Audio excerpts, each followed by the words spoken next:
Well, as you know, I'm not Malaysian. I was born in Chicago of Singapore parents, but I grew up in Singapore at the time when Singapore and Malaysia were one. And so I experienced the Malaysia and Singapore of the 50s and 60s. So when I go back to Singapore, it's no longer like the Singapore I knew. But when I came to Malaysia, I felt that nostalgic pang, that the times where there were kampongs, there were fishing villages, where the culture was still very vibrant. Singapore has become so urban that you don't see any of this anymore. So I kind of felt more at home in Singapore. I mean, in Malaysia. So that's one of the reasons why I came here after my long journey from the States to Singapore and then back to America. And then I lived in Japan for 2 years before living in Taiwan for 31 years. And my journey started, I think, about 250 years ago through my great-great-grandfather, who was a textile merchant. He left China when he was 13 and he wanted an adventure. So he just hopped on the first boat to Southeast Asia and he landed in Pahang and he worked in the tin mines there before finding that it wasn't for him. So he was quite depressed there. So he took the first boat to Singapore and he landed in Telok Blangah, where his compatriots, the Chow Chow merchants, introduced him to the textile trade. So he started trading in textiles, which worked out quite well. And his first major client was the Temenggong Abu Bakar, who lived in Telok Blangah as well, in the Istana Lama there. So he brought textiles to sell to him. And in their talk, they were always talking with each other. He said, "What is your plan in your future?" He says, the Temenggong said, "I want to be a sultan." He says, "Oh, no way. You're Bugis and you're Temenggong. How can you be sultan?" They said, we'll work together on that. So he devised a plan where they have the Sungai Surat, the land rights letters, where he gave the 75% of these land rights to my great-great-grandfather, who opened these opium farms, tobacco farms, and gambia farms, and they made a lot of money. And that's how it all started. So he gave my great-great-grandfather a huge plot of land in Johor Bahru to set up all his textile shops, which some of which are still there. And he also built a Chinese temple there. It's along Jalan Tan Yok Ni. So if you go there, that's the legacy of my great-great-grandfather. But it's the DNA from him that has entered into my body that has created this passion. So it was palpitating. This passion was palpitating even before I was born. So the moment I was born, I was playing with textiles. I remember running around the house with my mother's shawls, dancing with them. And when I saw textiles in galleries, I got very excited. I can't explain it. Like people see things like Chris, the Chris, they get excited. But when I see textiles, my heart just beats very fast, and especially the old ones. So I think it started, several centuries ago, as I said. My parents were quite unusual for their period or their generation of people. They were the first generation of Singaporeans who actually got degrees in America. Because before, most Singaporeans would go to England for further studies. So both of them had church scholarship to go to America. So my mom had the scholarship, but the scholarship didn't provide enough money, so she hopped on a cargo boat with her classmates. So these two girls were sleeping in the cargo booth on the ship all the way to Los Angeles, and her scholarship was in Louisiana, far south, where they still had segregation in the 50s. So you can see that pioneering spirit actually came from my great-great-grandfather. And my father, he landed in Chicago, right? And people were surprised that he even spoke English. At that time, Americans had a very limited ideas of what Southeast Asia and Asians were about. They felt that Asians were like all those in Chinatown who cannot speak English. So they studied there and they got married there, and that was where I was born. Then when they came back, my mother lived in a university community with all the different professors. So the professors came from different countries in the world. So when I grew up, after playing with all the kids from different parts of the world, we get invited to their homes. So we get invited to German homes. So I get introduced to like pig trotters and port wine and things like that when I was a kid. And I go to Indian homes where I get introduced to different types of curries, and American homes where I get introduced to American food, Italian homes. So it was a very international exposure. But I didn't realize that I and my sister were one of the few that had this exposure during that time. So when we mixed with our own friends, we were surprised that they were not familiar with enchiladas or burritos. They were always having Chinese food at home, right? And my mother also, she was very adventurous because she started the first macrobiotic restaurant in Singapore. And then later she advanced to the first Mexican restaurant in Asia. She was the first dietitian and female nutritionist in Asia as well. That was in the 50s. And my dad was the first speech therapist. So they were all pioneers in what they did. And maybe that influenced my sister and I, because my sister was the first female maritime lawyer in Singapore. And she was the first female at the age of 24 to buy a Lotus sports car. So we were always the first in all these adventures that we took part in. So I think my textile passion and hobby, I was looking for something different where I could be a pioneer in. And when my first love, of course, is the tribal Indonesian textiles. But when I delved into it, there were so many books about it. My second love was Cambodian architecture. When I delved into it, there were so many books about it too, right? So I was looking for something that actually had little about. And I found that Malay textiles was one of them. There's a dearth of information about it. And I felt that the more I studied, the more interesting it got. And I was making discoveries of connections that were never heard about, like the Minangkabaus connecting with the Cham people. So I found that a lot of my Malay friends had no idea who the Cham people were, even though in Kelantan, most people have Cham ancestry. So when I delved further into it, I also found that a lot of my friends are Bugis, and they didn't even know, they thought they were Malay.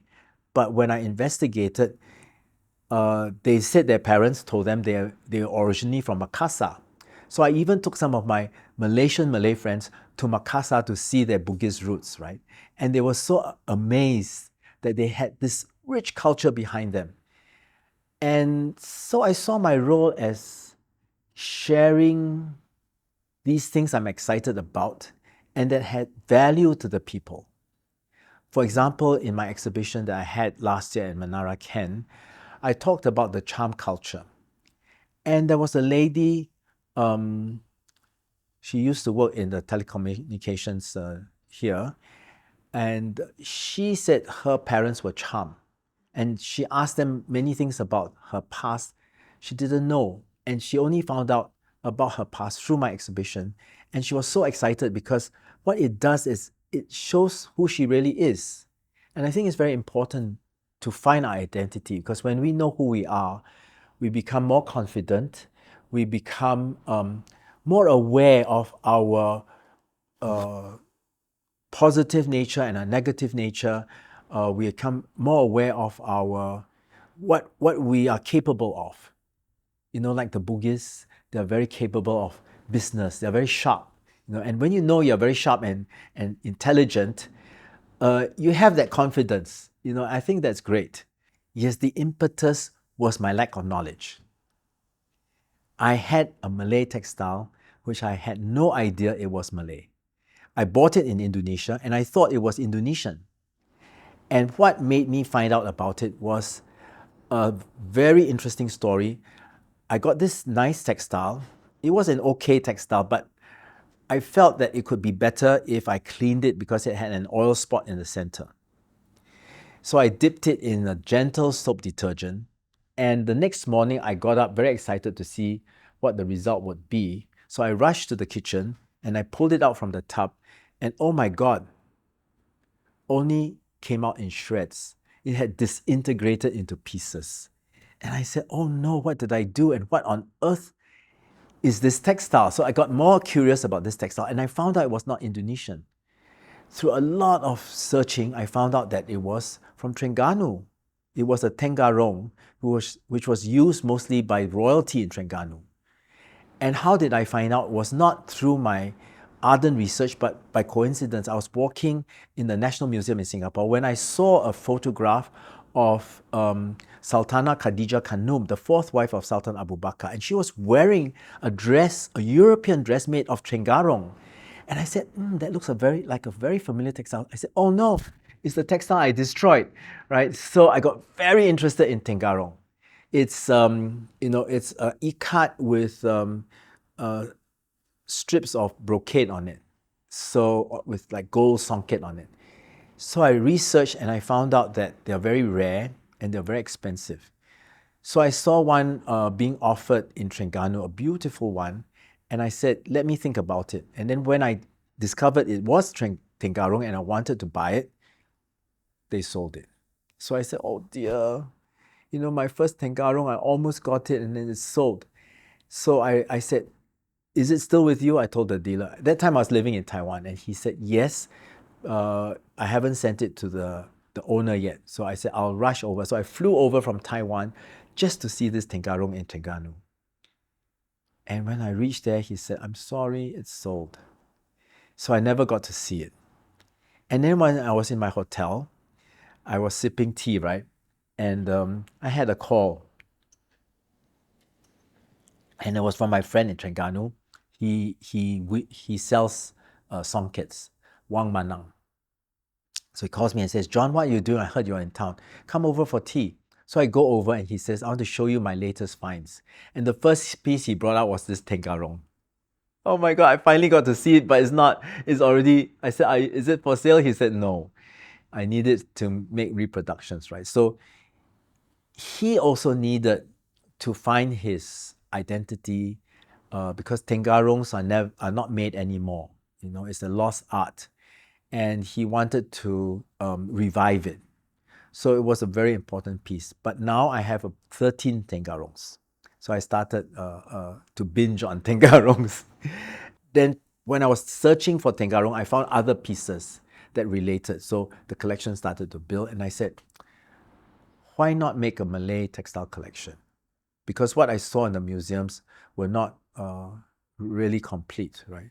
So yeah, so that's how it started. In that there were pieces I wanted to get and couldn't get.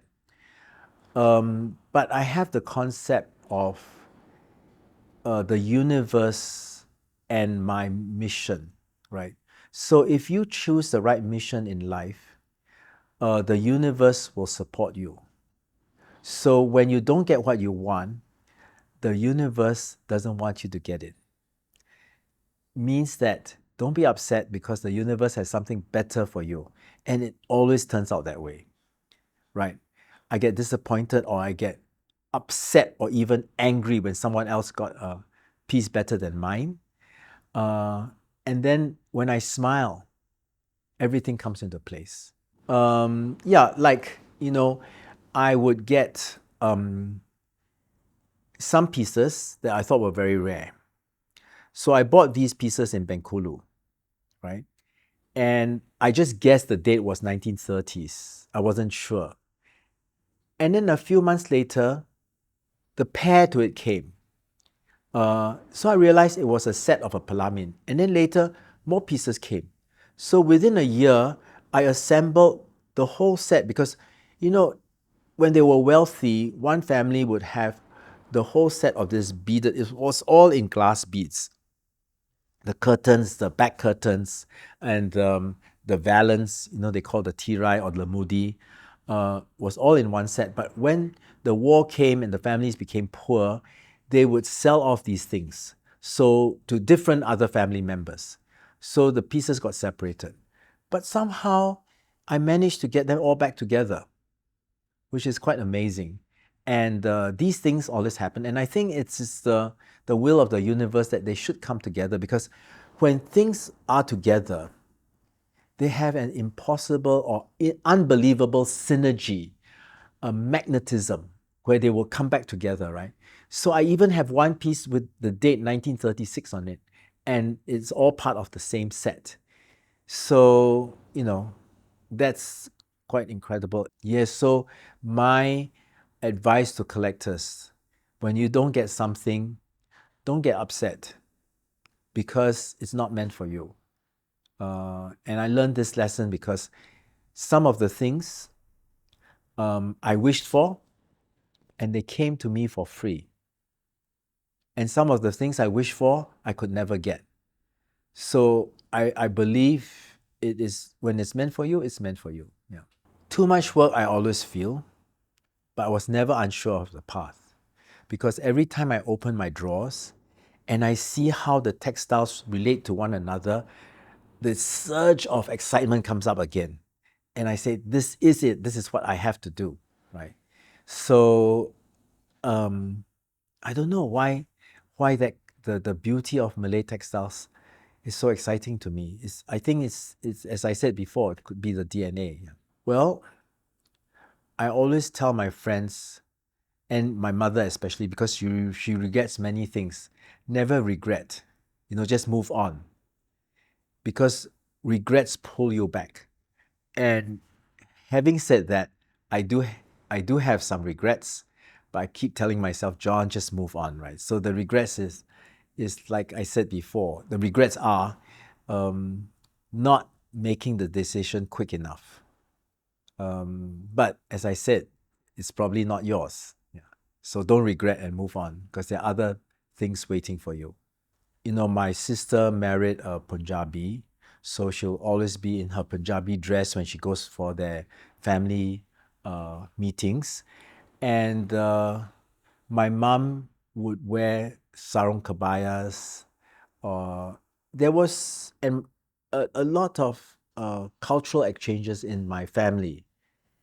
And I do not see any problems with an Indian lady wearing a cheongsam, or a Chinese wearing a sari, right? So people say it's cultural appropriation. I think it's cultural appreciation. It's very different. So that's my take on it, right? If on Hari Raya, the school requires, for the international school, all the international kids wearing baju Melayu, why not? Because when they wear it, they appreciate the Malay culture better. So this intercultural exchange in clothing breaks down barriers, and it creates unity. And that's the purpose of what I'm trying to do. I want unity to arise from all this, from mutual understanding. I cannot fight the war in Afghanistan, but I can create peace zones by sharing about cultures, because when you know more about each other's culture, you become more accepting, more forgiving, more encompassing. Yeah, some of the textiles have symbols of love. For example, in Indonesia, there is a pattern called truntung. Okay, so it's a black cloth with patterns of stars, repeated patterns of stars. So I found this textile and I liked the pattern, but it looked to me more like a funeral cloth because it was black. And then someone told me these were used by the bride's parents for their wedding. I said, why would the bride's parents, wear such a gloomy cloth? They said, no, this is a symbol of love. I said, how is that so? They said, were you born yesterday? Don't you know this story? I said, no, tell me. So they said, one day the Sultan of Yogyakarta fell in love with this beautiful woman. and he couldn't take his eyes off her. And so he married her.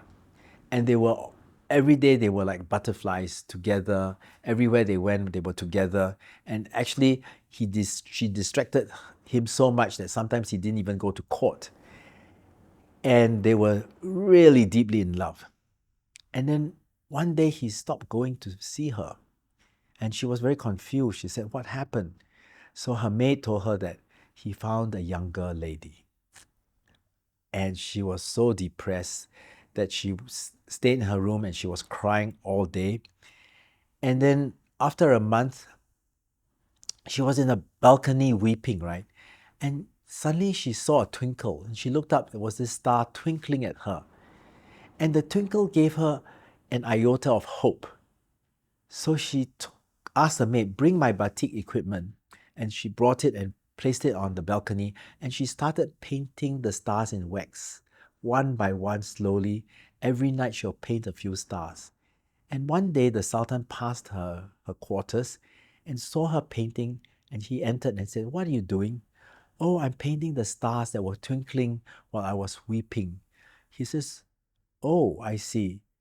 And he looked at the batik and says, "So beautiful." He says, "Yes, each star is a symbol of my love for you." And he was so touched, he got back to her. And so that is a symbol of love. And I love that story, right? Well, I think it shows that textiles have a lot of textiles symbolically have a soul. They have a deep meaning in it. But if we don't find out about it, it's just a cloth, which is a pity, right? So, yeah, cloth tells stories and stories touches our lives.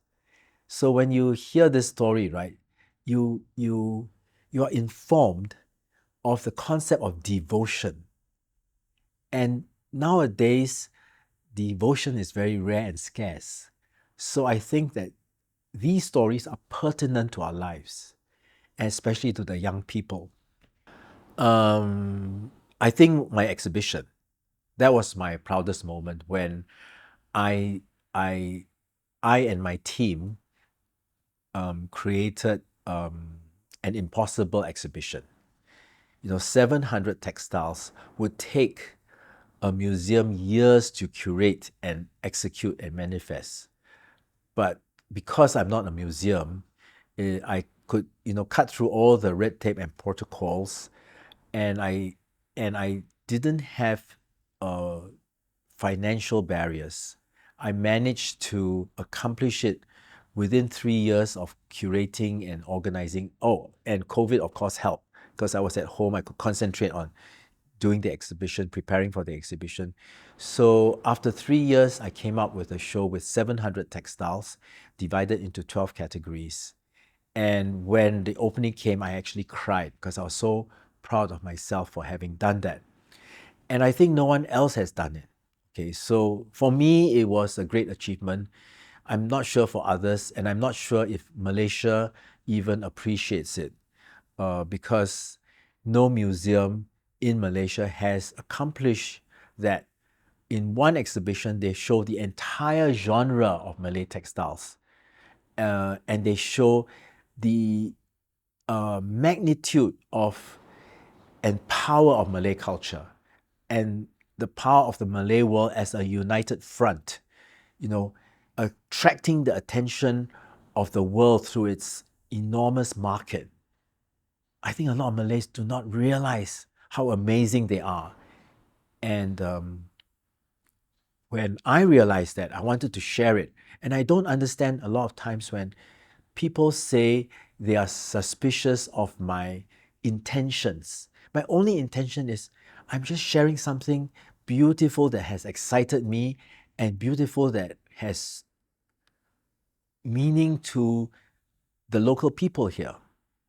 And I think that, when they see its value, because a lot of artists today, right, they try to promote creativity as well as keep their identity. But they are lost when it comes to keeping their identity. They're very creative, but where can they look for their heritage? The museum doesn't have a comprehensive collection for them or if the museum has, it doesn't display everything. So they are at a loss. There's no foundation or stepping stone for them be to base their creative ideas on if they want to have produce something of living culture. Well, what I was touched with in this exhibition wasn't not my devotion, but the devotion of all my friends who helped me. Um, can you imagine at 2 in the morning, they're still helping me pin up the textiles to get it on time, right? And this went on for 3 months. I couldn't believe their patience with me, their devotion to making this happen. And I think the energy of the universe supported it. And I was doing this, I only had 2 staff, Ritz and Ivan, and myself. So I was a bit worried. So I put out a notice on Facebook, the social media, to find docents to help, right? I would give free talks every week for 13 weeks to train them. And lo and behold, I had 15 people come, and out of the 15, 10 stayed with me and continued, taking the classes. And not only that, they came to help me set up the exhibition, which I didn't ask because I was so frustrated.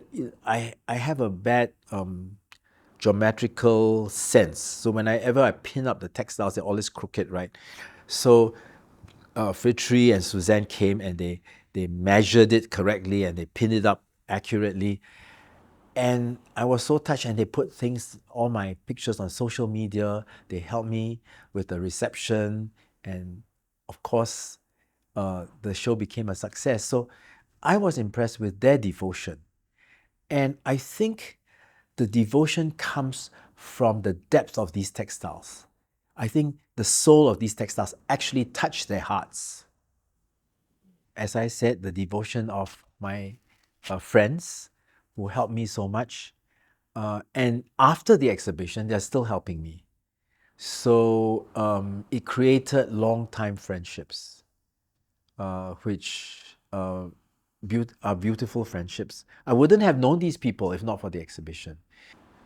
No, I didn't experience it, but I can imagine it. So the loss that I can imagine was when one of the pipes on my ceiling started to leak, and water. Yes, but it was in my toilet here. So at my exhibition hall, the pipes always were making a sound, and and it made me think if there and during the exhibition there were 2 instances where the fire alarm went on. It went and everyone had to move out. So can you imagine if the sprinklers came on, all my textiles would be destroyed. You know, how am I going to handle it? How am I going to experience this loss, right? So if that happened, again, I would use the concept of the universe.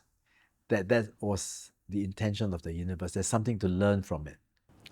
Well, I treasure the textiles that are no longer being woven and no longer can be woven. So those are like extinct. And I treasure textiles that were worn in different fashion trends because they are records of fashion history. And to tell you the truth, no one has actually written the fashion history of Malaysia or the fashion history of the Malay world. In Thailand, they've done the fashion history of Thailand when it became very Western, when it was very Persian, the different phases and the different changes and the different trends. So it hasn't been listed out. So I'm saying that before they list it out, we have to preserve it. So I want to show you one small fashion trend that lasted only for 10 years. And this was when the Japanese were very interested in injecting themselves into Malay culture. So they came and researched they did market research and they tried to find out what Malays like. They like bright colors, they like certain types of soft material where they can use to make shawls as well as sarongs.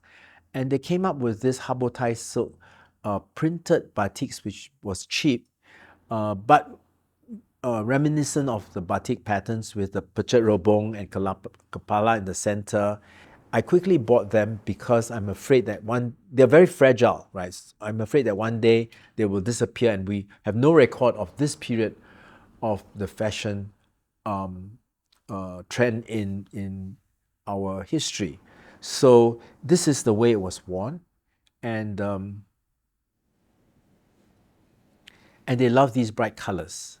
Okay, so another reason is because it's Habotai silk, right?